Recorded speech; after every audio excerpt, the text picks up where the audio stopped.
Hello, everybody, and welcome back to another episode of the PowettPlay Podcast. Today, me and Kieran are joined by a very special guest, Hayden Walsh. Thank you so much for joining us, Hayden. How are you?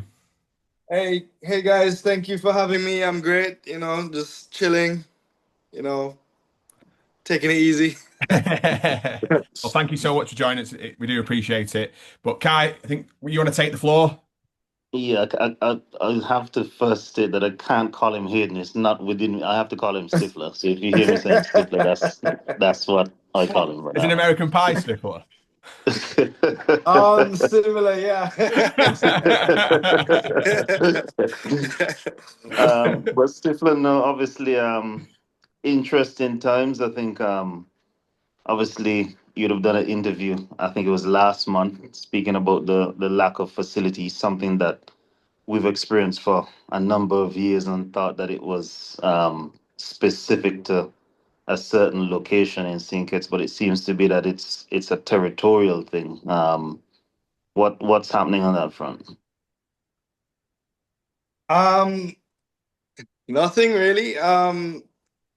Well, I spoke about it because, um, to be honest, my cricket, I played my cricket in the Leeward Islands and played for West Indies, but I really had to go away to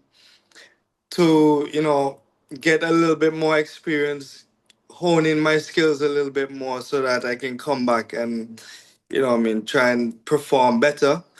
And I just think that it shouldn't be that. I think that we have so much talent that players don't necessarily have to go away to get better. We have everything on the ground. We just have to get it up and running. So that was my that was my case, and that was what I'm trying to get at.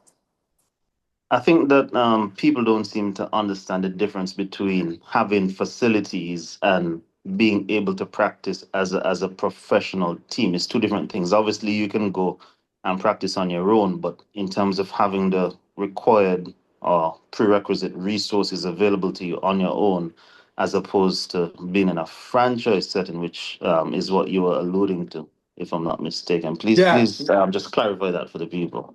Yeah. So as on my own, like I can find, if I'm in Antigua, I can find ways and means to to practice on my own and work and stuff on my own. But when it comes to franchise, you have to turn up at a certain time. You actually using that time. That's their time. So if you're not doing much on their time, then it's actually taking away from your time. Yeah. So that is literally what I'm trying to. I'm not trying to tell anybody how to run a franchise, but I'm just saying the players can get better once the franchise has everything in place. For example, well, which is the facilities. No, 100% agree because I mean, obviously, I would have faced the same troubles as well and would have had to have done the same thing. I mean, obviously, fortunately, living predominantly in England and close to Lords, I get access to those facilities. So I fully understand what you meant, but I think something that I've found quite interesting though is that I've sort of previewed or been able to have access to the upcoming list of franchise players. After you you spoke out a month ago, I don't see your name on that list of players. What's happening there? Actually, it's a very interesting story. Actually, so yeah, I spoke about that. Then I've been asking the head coach, what's the situation on my future, like what's happening. So he was like, "Oh, the chairman and selectors were supposed to shout out, to get to me and let me know what's happening, but off the record, I'm not being contracted. So the selector will get back to me and let me know the details. So chief selector calls me probably like 20 minutes after, and he's like, yeah, Mr. Walsh, you need to come down to the office to sign a document saying that you're going to be in the draft. So I I'm like, okay, hold on. So what are you saying is I'm not being contracted? So he was like, yes. I was like, okay, thank you. And then he messaged me back and said, oh, you have to do this. You have to do this. You have to sign this document by 4 o'clock, the same day. And he called me at like 11 a.m. in the morning. So I was like, these guys really want me to decide on my life in what, like 5 hours. 5 hours. So yeah, that's really what happened. I ended up didn't sign in the document to go into the draft. So what I'm looking for this year is hopefully for pay for play for anybody really. Well, I mean, at least you got a phone call stating such. I got a message saying that he was in church and he's busy, so just message him and he'll get back to me. So, Wow. Wow. but I think from your perspective, I find it interesting because Jordan, this was my last roommate for the Leeward Islands. Right, Um, okay. and it was interesting some of the conversations we had because I felt as though, and I said this to Hayden a number of times, I felt as though that captaincy would be something that would be good for him, the way he thinks the game. Mm, Um, the last season that I would have played for the Leeward Islands, we went to the finals of the Super 50, and Yeah. Hayden, that was just two Super 50s ago, mind you. And yeah. Hayden was the leading wicket taker, Yes. joint with Yeah. Sunil Narayan, and one of the top run scorers for the team as well. So And best all round in the tournament. exactly. So Yeah. what I'm trying to gather now, Hayden, is how do you feel that 2 seasons removed from that type of performance?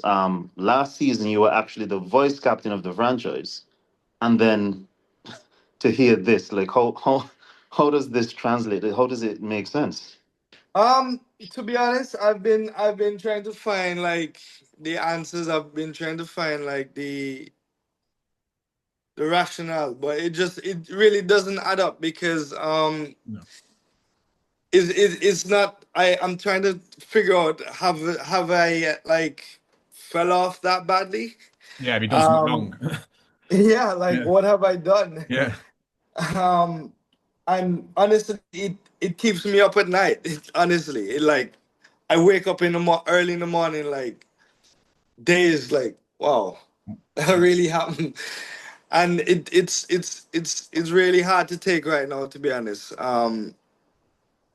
I haven't really been practicing much, mainly because there isn't any facilities to practice. Yeah. Um, but I've lost a little motivation, to be honest. Um, Naturally. so yeah, at the moment it's very is a little hard to take, and your career, when you're in these kind of situations, you actually think about where your career is going, and you actually think about like life after cricket. Of course. So yeah, it's tough. No, I know the feeling for sure. I Yeah. mean, that sort of sparked me to get, because I had the same feeling. I actually hated cricket when that happened to me, the Leeward Islands, because that's Yep. a franchise that you know how we are as Leeward Islanders. We Yep. take that very professionally, very personally. We put our alls into that. So Yep. quite frustrating. But okay, obviously you've said now looking for pay for play opportunities. I mean, obviously there's potentially teams out there like CCC. You don't know what the Leewards may come around and do, but like, how do you pitch yourself to teams? Have you started contacting other regional teams and looking for for opportunities? Yeah, I've reached out to a couple. They haven't. I honestly need to follow up and you know see what the situation is with that. Um, but yeah, I'm in a position where I don't think I am finished yet. I No, don't think that no. I need to go and do coaching. That I need to go and do what I mean, something else. I I love to play cricket. That's what I was born. Well, from a very early age, I said to my dad, "Dad, I really want to play cricket." He took me to college. At the time, they didn't really have any like sports program or anything, so it was mainly just building tech, business, and all that stuff. And I told my dad, like, "Dad, I really want to play cricket." So he was like, "Okay, well, let's do that." So, for you to come and tell me you're not playing cricket. Like I was playing cricket yesterday and then you come and tell me today you're not gonna play cricket anymore. It's very hard for me to Yeah. think, especially Yeah. when I know that I'm only 33. Mm. I know I'm at the back end, yes, but I still feel like I have a good 5 6 years, especially as a leg spinner. It could go on a little longer. Do you think obviously as you mentioned there's a leg spinner, something that's probably the hardest craft to hone in cricket. Yeah. Do you think that you're coming into your better years? Because I know that I've seen, and I think that what I've noticed with you as well in stretching this question is certain types of captains get the best out of you, because I remember that season as well that we alluded to earlier. You and Alzari have a very, very good relationship. Yeah. And I don't know if it's because of the personal relationship or whatever the case is, but it always felt as though like he knew when to bring you on, Mm. to get you in early, to get you to bowl at certain batters. Do you think as though you've had enough of that throughout your career? Honestly, no. No. I've had that probably about 3 times in my career. Um, the year that I got most wickets in CPL, and I can tell you this: the knowledge that I have about leg spin and cricket right now. In that year, I can tell you, I probably didn't know what I was doing. I was literally just taking the ball in my hand, get a few rips, and then try and land it in a spot. And things were happening. But that year with Azari, we have a very good relationship. We're very very good friends off the field. So I think he definitely got the best out of me because there were moments in some of the games where I was like, Azari, I don't think now is the time for me. And he's like, yo, I need you to bowl right now. And I was like, okay, you know what? Let me do it, because he's my good friend. You know what I mean? So those are two of the most like, you know, like when I remember for regards to captains, because at that time Jason was also in that kind of situation where he was like, you just toss me the ball. I was like, Hayden, just do what you have to do. So, to be honest, it's been very few like opportunities where I just get tossed the ball and just says, you know, do work your magic. And those 2 times I've definitely flourished. Yeah.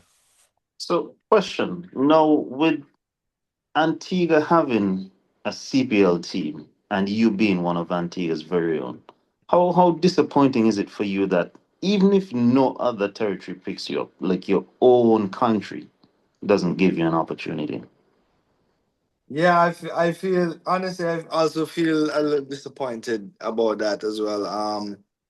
You know, seeing others come in and get a chance over me, over myself, especially that I haven't had, the opportunities in the past 2 years, and when I have had the opportunities, I've done well. So I sit and I wonder in, at home, like, what have I done to who have I like upset really and truly, because opportunities are really hard to get by me, and like it's especially disappointing when, not even my own people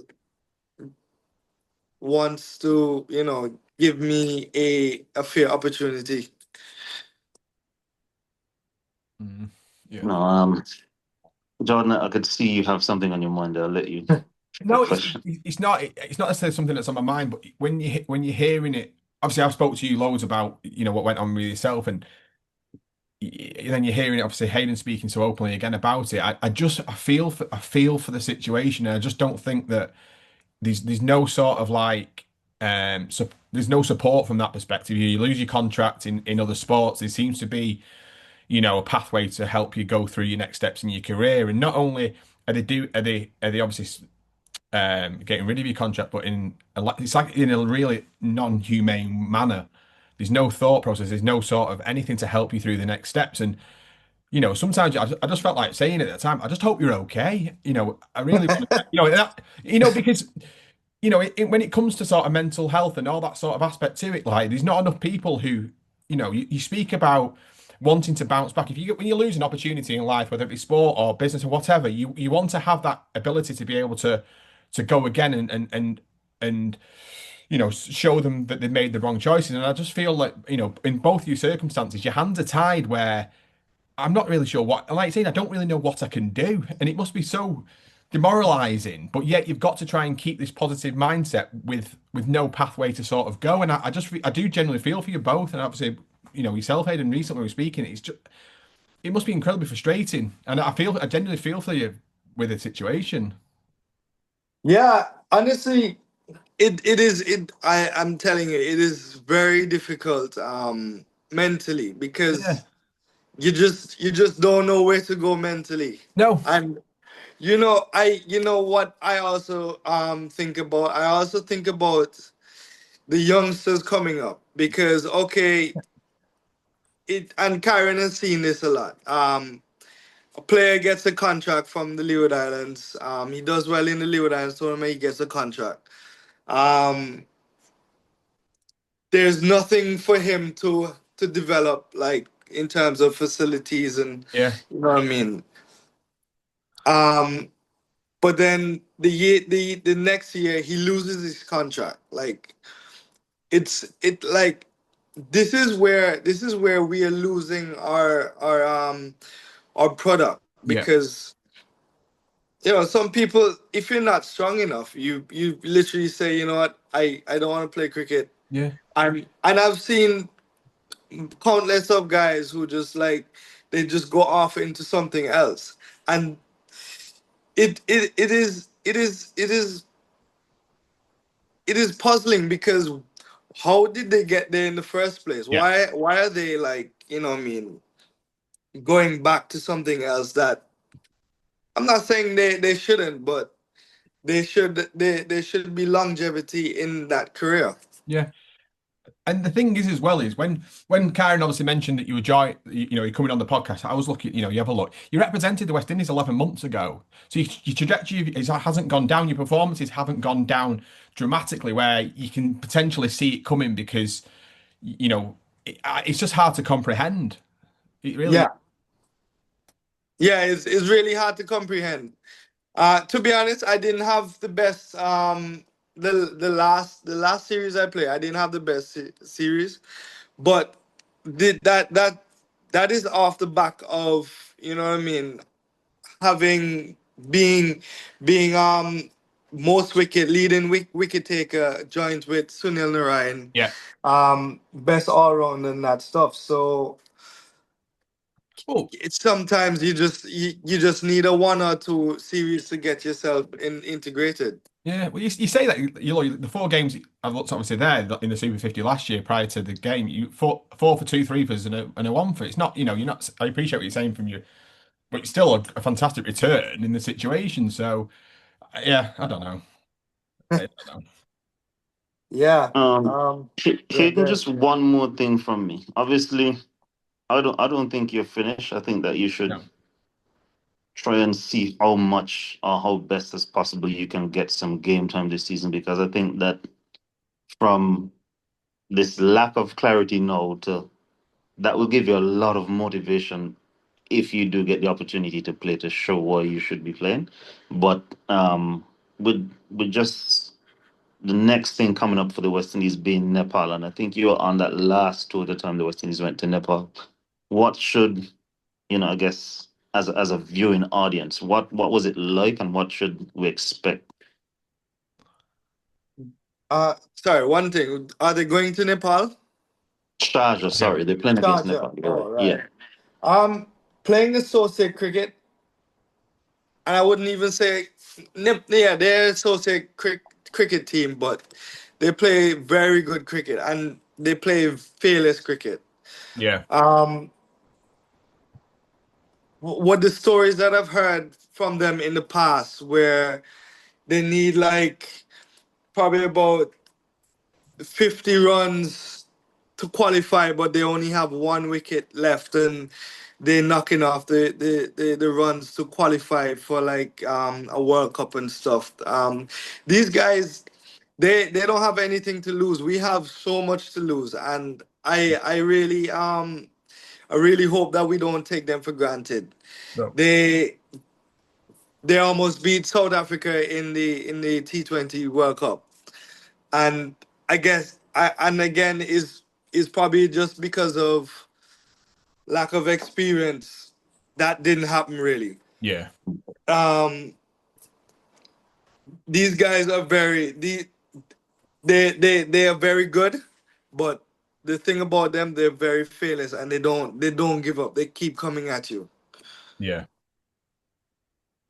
Yeah. Oh, that's it from me. Jordan, I don't know if you had anything Yeah, I else. just I wanted to just quickly speak. How did you find your experience playing over here for Worcestershire last year? Oh, trust me, I loved it. The weather wasn't great. It was. I heard the weather is a bit better this year, but it wasn't very the best for leg spin especially. No, I understand. I get that. Yeah. The guys were great. Dolly took care of me. Hosey, all of the Yeah, lads, they're very welcoming to me. So I really enjoyed my time. Some very good memories, M- especially the I got a wicket in Trent Bridge. I nice. got what's his name? Keaton Jennings with a peach. Right. But the best moment for me was Bumble commenting on the ball, and he seemed like he was over the moon about it. Yeah, So I really enjoyed the experience, and I hope to have one of those seasons again. yeah, definitely good. How would you compare the standard? Um, standard. I trust it's a very good standard. It's definitely higher than the West Indies. Right. Maybe because of pitches might be better. Yeah, You can something. Yeah, the standard is good. Um, I don't think it's anything that we cannot replicate here. I yeah, think once we have everything in place, once we just organize, you know, all the right things, we can have that sort of standard. yeah, Uh, So I just really, as I'm on the back end of my career, like I am really interested in moving West Indies cricket forward. Not only the men's team is mostly, the guys guys at the regional level. It really needs to step up, and you know, it that standard being better, it helps the West Indies team being better. Yeah. So that is really my goal. So if I speak out about you know, the facilities, it is not necessarily to, you know, take a jab at someone. Is just to get everything better. Yes. Yeah. Yeah. I understand completely. Yeah. So I just want, you know, the public to know that, you know, we have work to do with just getting the Yeah. overall standard of cricket better. Yeah. And it is, we all have to take our egos out of everything and you know, try and push forward together. Yeah.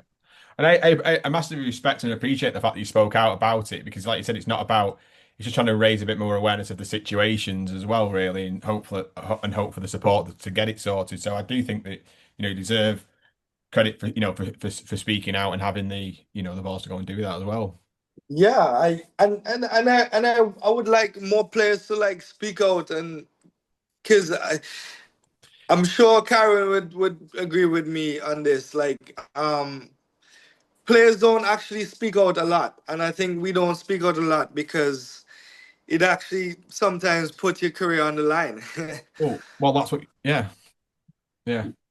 Yeah, So that's I definitely the case. That's why a lot of guys. So a lot of guys would rumble and shusher to themselves, and you know, across the region, whatever the case is. But I mean, you've seen even the likes of the current coach, Darren Sammy, spoke out at the World Cup final. You've seen like the Dwayne Bravos, the Chris Gales, and these guys were dropped for years, whatever the case is. So um, regionally, you will suffer, but I mean collectively, if as Hayden said, if you do it as a collective, they can't get rid of the entire region of No, cricketers. So no. that's where you have unity and strength, Yeah, strength and yeah, unity. Sorry.